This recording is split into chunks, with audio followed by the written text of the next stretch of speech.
kita belum sampai urgensi ke kabinet yang benar-benar profesional, tapi masih mempertimbangkan masukan kanan kiri. Itu yang membuat kenapa tendensi itu makin besar. Harusnya itu ditambah adalah posisi dirjennya malah.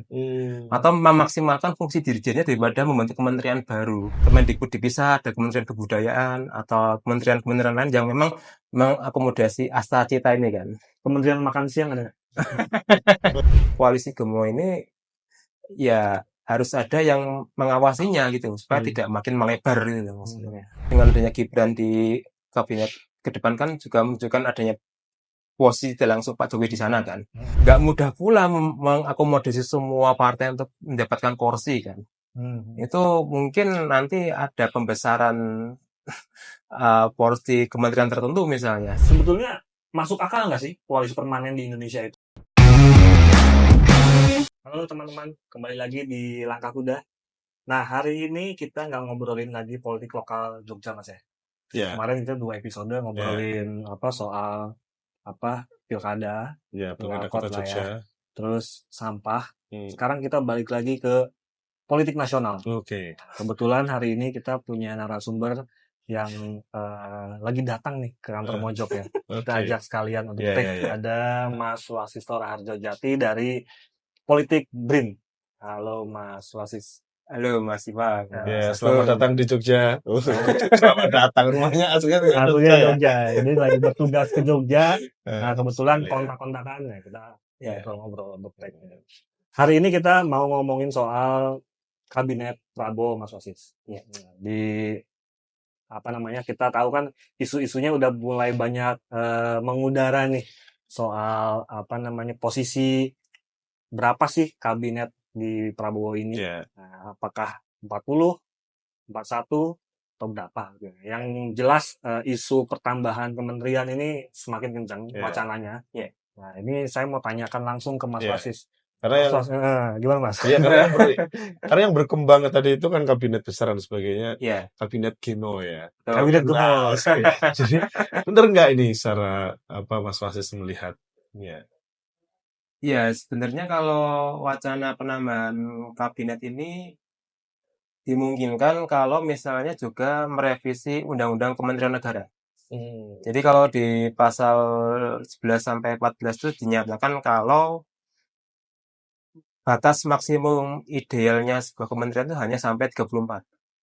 34. Iya, artinya kalau kita mengacu pada UU Kementerian Negara itu harus merevisinya, Mas. Kalau misalnya mau menambah jumlah porsi yang lebih banyak ya, karena harus ada legalitasnya, nggak bisa langsung menambah porsi tanpa harus dasar hukumnya. Yang kedua memang untuk merevisi undang-undang ini kan juga perlu waktu dan proses. Apalagi kan sekarang DPR lagi sedang masa reses kan, dan juga menunggu jadwal sidang berikutnya.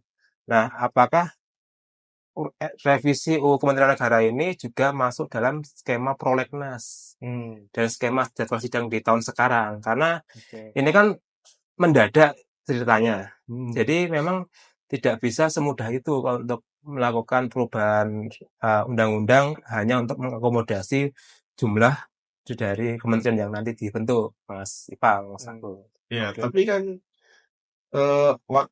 pengalaman dari yang kemarin waktu kan yang pendek bisa dalam pendek bisa langsung go. Ya memang ini lagi-lagi tergantung political will ya. Karena kan yang berhak merevisi kan pemerintah dan DPR. Artinya kalau misalnya kedua cabang kekuasaan ini mau melakukan revisi ya tidak masalah. Cuman harus dilihatkan pula masa berlakunya itu mulai kapan. Kan ada masa berlaku revisi undang-undang itu kan. Artinya ini yang menjadi problematika kedua ya, setelah tadi harus merevisi undang-undang ya. Tidak semudah itu dalam waktu ini juga gitu, Mas. Kalau misalnya revisi undang-undang. Kalau menurut Mas Wasis nih, secara politik urgensinya tuh apa sih Mas?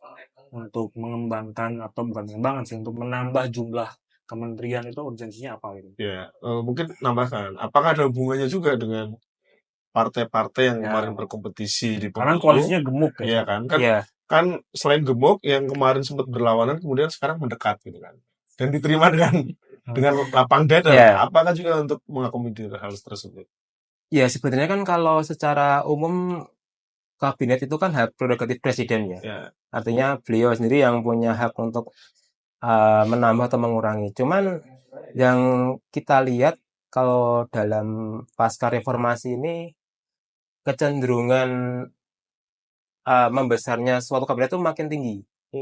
Jadi kalau aku ngutip hasil risetnya Videm Institute itu dari tahun 2000 hingga tahun 2019 akhir itu mekanisme pemilihan anggota kabinet itu selalu antara berdasarkan pilihan pribadi, berdasarkan tengah-tengah pilihan pribadi dengan kapabilitas dan meritokrasi. Artinya di Indonesia selama hampir pasca reformasi ini ada di skala 2 dan 3. Artinya kalau kita melihat dari hasil riset ini menunjukkan bahwa kita belum sampai kepada urgensi membentuk suatu zaken kabinet yang profesional, tapi masih antara negosiasi kebutuhan personal presiden sendiri, kebutuhan partai politik karena mementingkan kapabilitas kan, dan juga profesionalitas. Jadi memang masih banyak negosiasinya di Indonesia, Mas Ipang, Mas Agung ya, karena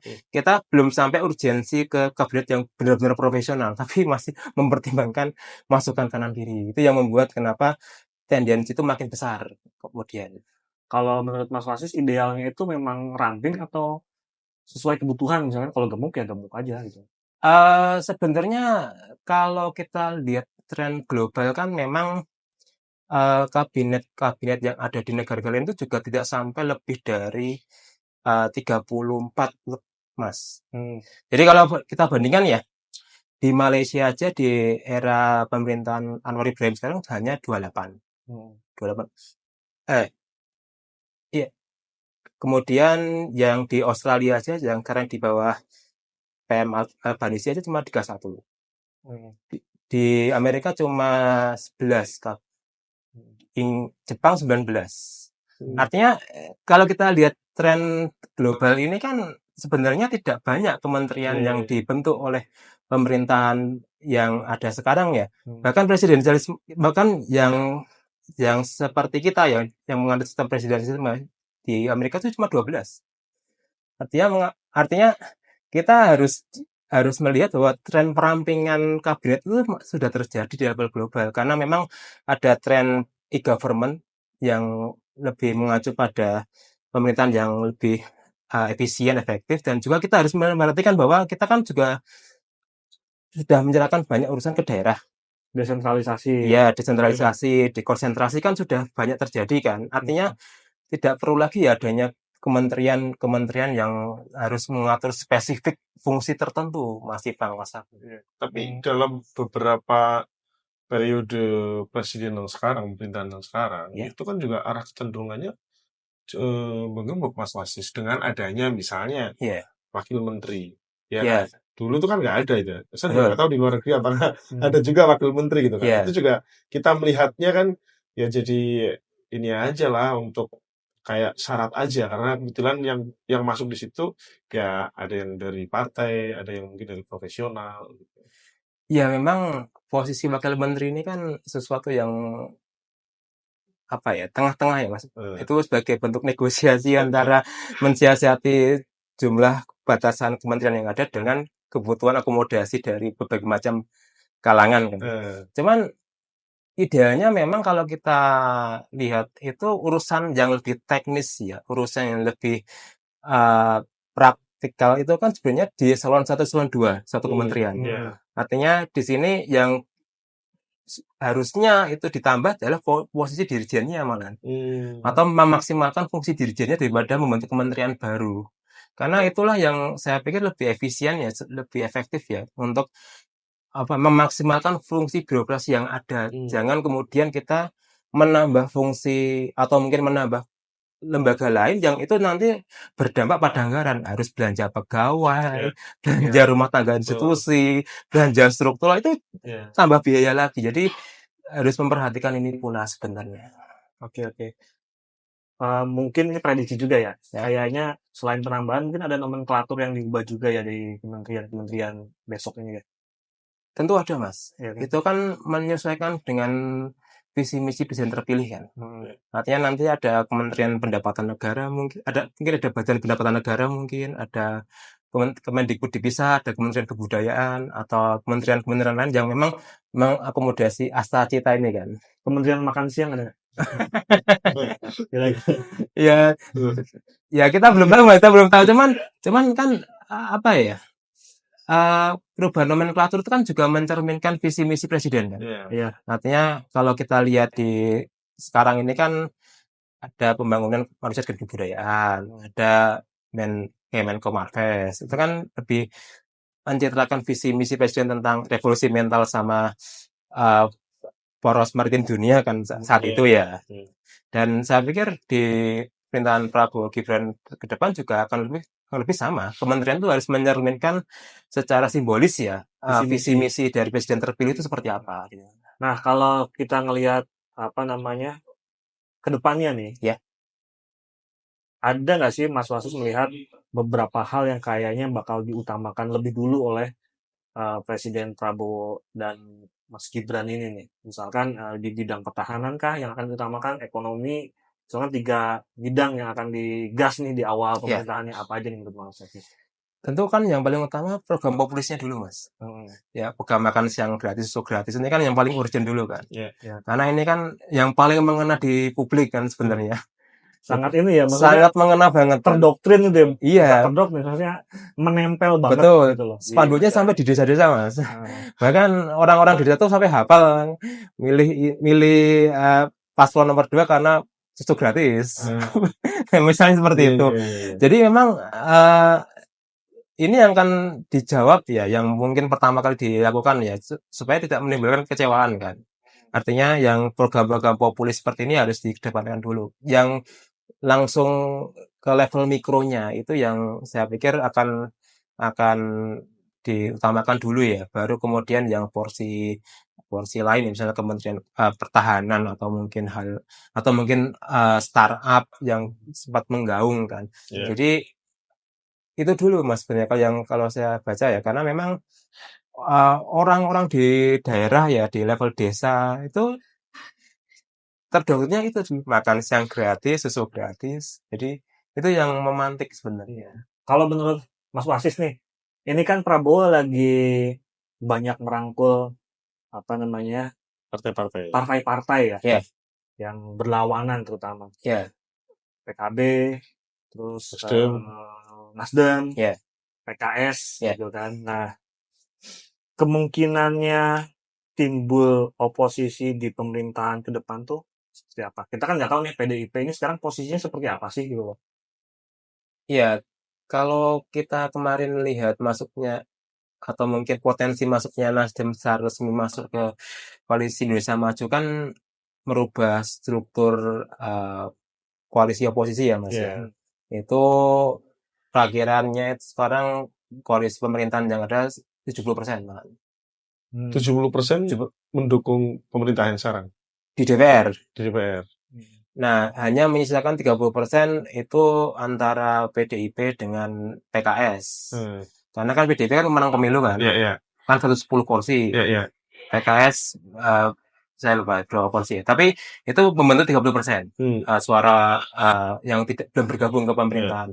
Artinya kalau kita lihat komposisi 70-30 ini memang kalau dilihat itu memang ideal ya. Ideal untuk mengontrol pemerintahan. Artinya tidak semuanya itu harus bisa dirangkul atau dirapatkan gitu. Artinya berbeda pilihan politik dengan berada di luar itu juga harus dihormati ya. Cuman kan masalahnya di Indonesia itu kan istilah oposisi koalisi kan kadang masih tabu dibicarakan ya. Karena kan kita tidak terbiasa dengan budaya dialektika kan. Artinya perbedaan itu sesuatu yang harus dirapatkan.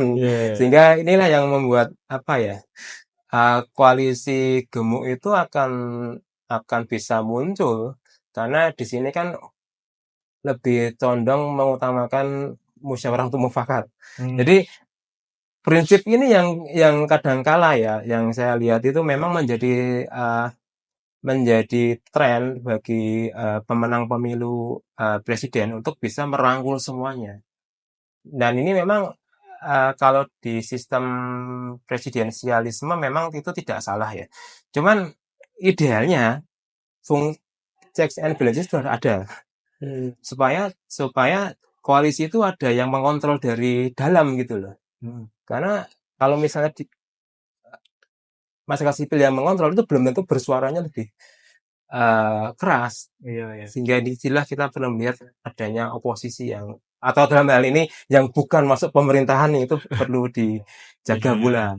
Berarti ada kemungkinan PDIP itu di detik-detik akhir masuk juga ya ke koalisinya Prabowo.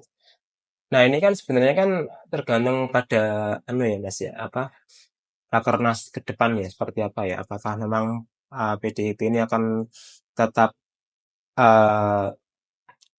seperti yang kita lihat sekarang masih beroposisi atau mungkin bisa berkoalisi kan. Nah, ini kan tergantung dari keputusan kolektif partai ya. Kita tidak bisa berandai-andai bahwa komunikasi personal akan mempengaruhi ya. Itu mungkin pertimbangan tertentu. Cuman saya pikir kan ini kita perlu melihat bahwa perlu ada semacam kekuatan pengontrol di dalam. Bahwa koalisi Gemo ini ya harus ada yang mengawasinya gitu supaya tidak makin melebar gitu maksudnya. Nah, Pak Ganjar dan Pak Mahfud itu kan kalau nggak salah hari ini atau kemarin ya mendeklarasikan diri sebagai oposisi atau berada di luar pemerintahan. Itu signifikansinya gimana tuh? Itu kan tidak mewakili partai ya. Maksudnya itu person Pak Ganjar doang yang mendeklarasikan diri sebagai oposisi. Nah, kekuatan itu sejauh mana gitu loh? Yang kita lihat kan posisi beliau berdua ini kan mewakili masyarakat sipil ya sekarang.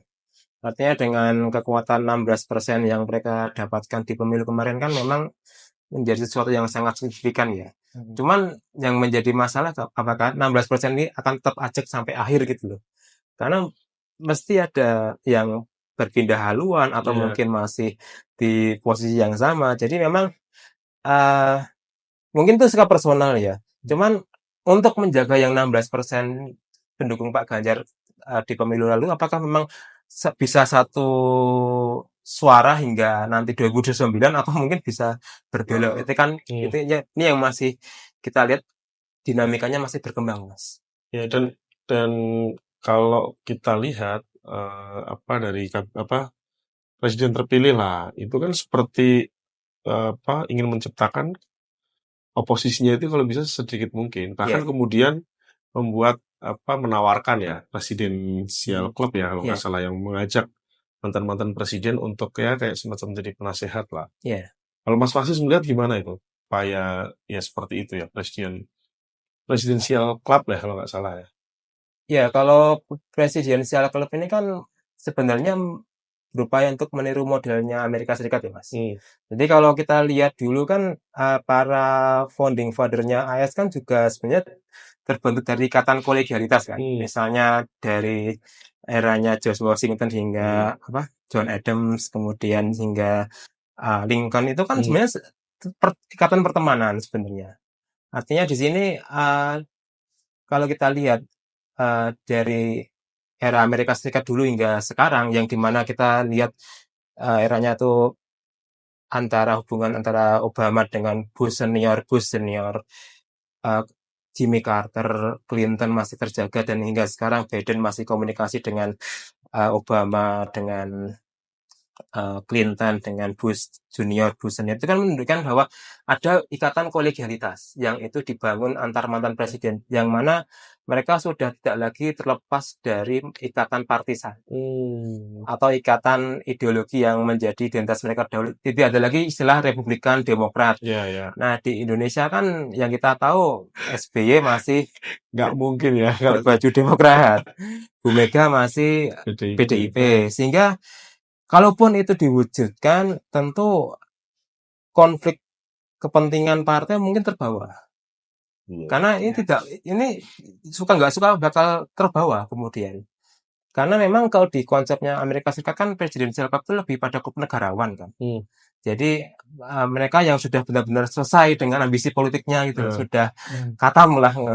Jadi mereka benar-benar berbakti pada nusa dan bangsa lah aja.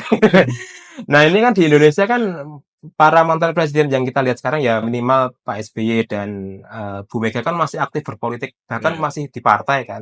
Kita nggak tahu Pak Jokowi akan seperti itu atau enggak ya. Tapi ini yang menjadi tantangan Mas Agung, Mas Ipang ya.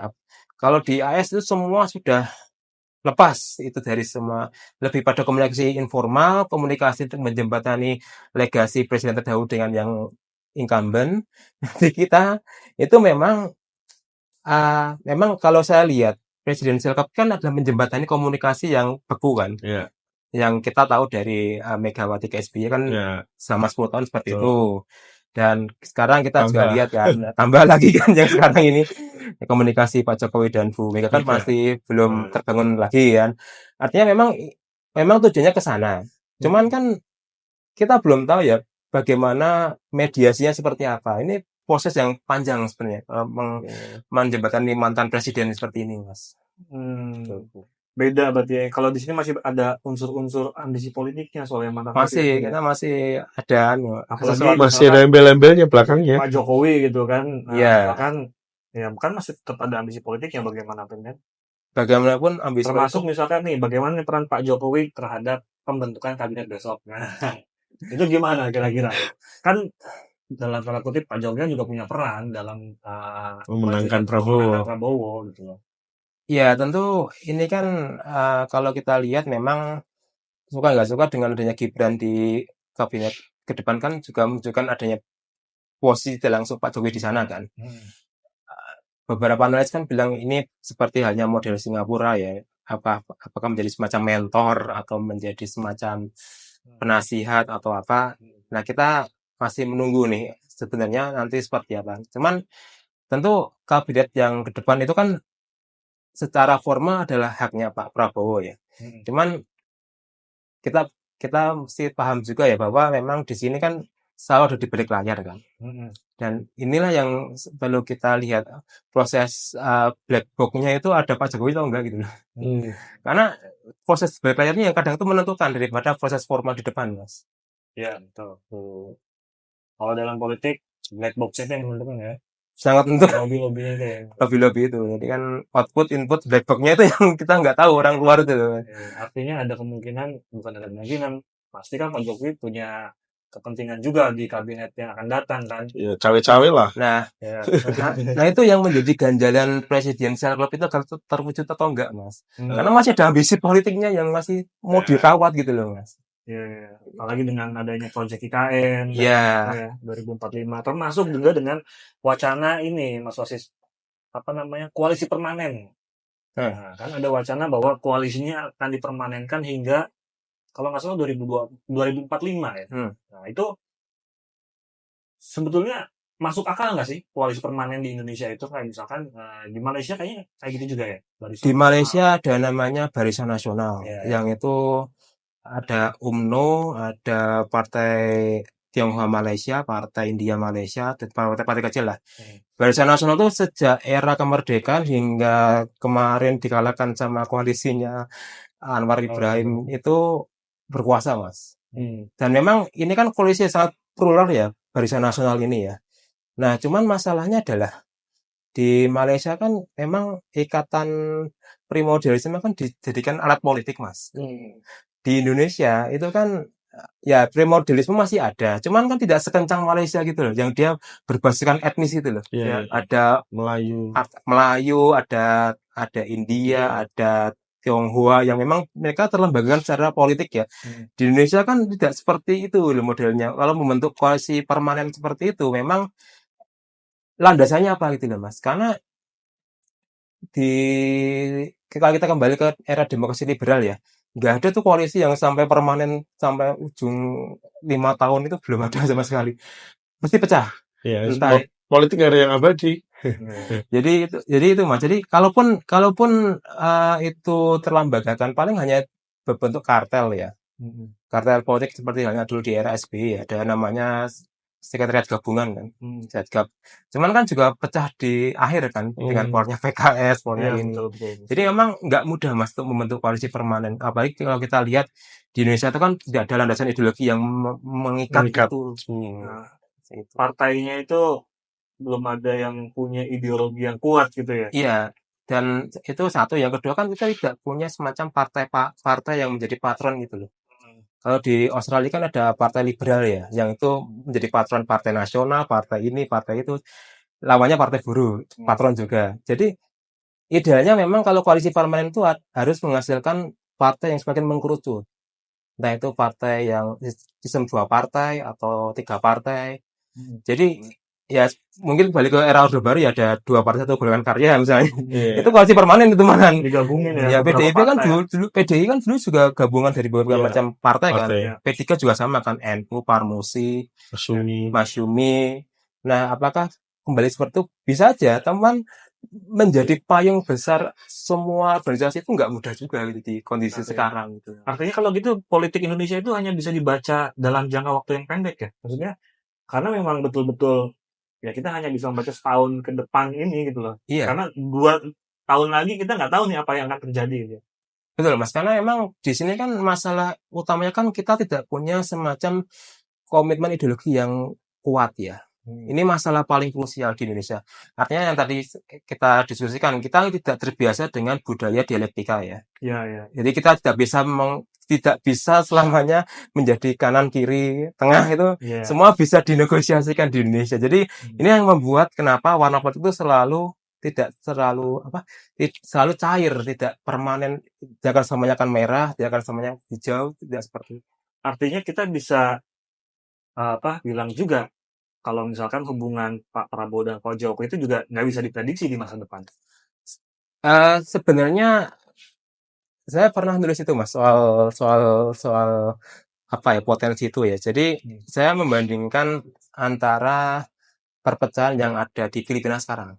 Oh ya. Bongbong Marcos. Duterte, Iya.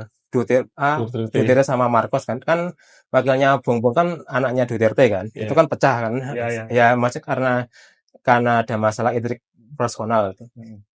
Itu pernah aku tulis di suatu blog akademik dan memang ini menjadi semacam cerminan ya apakah memang koalisi yang dibangun secara personal itu bisa Awet. ya seperti itulah. Awet ya. Nggak bisa awet karena memang di sini kan setelah terlantik itu kan bisa merubah segalanya Mas. Pasca pelantikan Oktober besok ini Iya, pasti dinamika akan berubah ya. berubah lagi. Jadi apa yang terjadi di Filipina sekarang ya di mana ada perpecahan Duterte dengan Marcos itu menunjukkan bahwa koalisi personal belum tentu awet hingga akhir. Kalau umur Marcos sama Duterte itu berapa tahun ya? 2 tahun ya? Setelah pelantikan terus kemudian pecah. Setahunnya 2 tahun ya. Artinya pendek juga ya Pendek usianya juga, ya? pendek. Itu kan karena anggaran buat anaknya Sarah Duterte kan dipotong kan kalau nggak salah.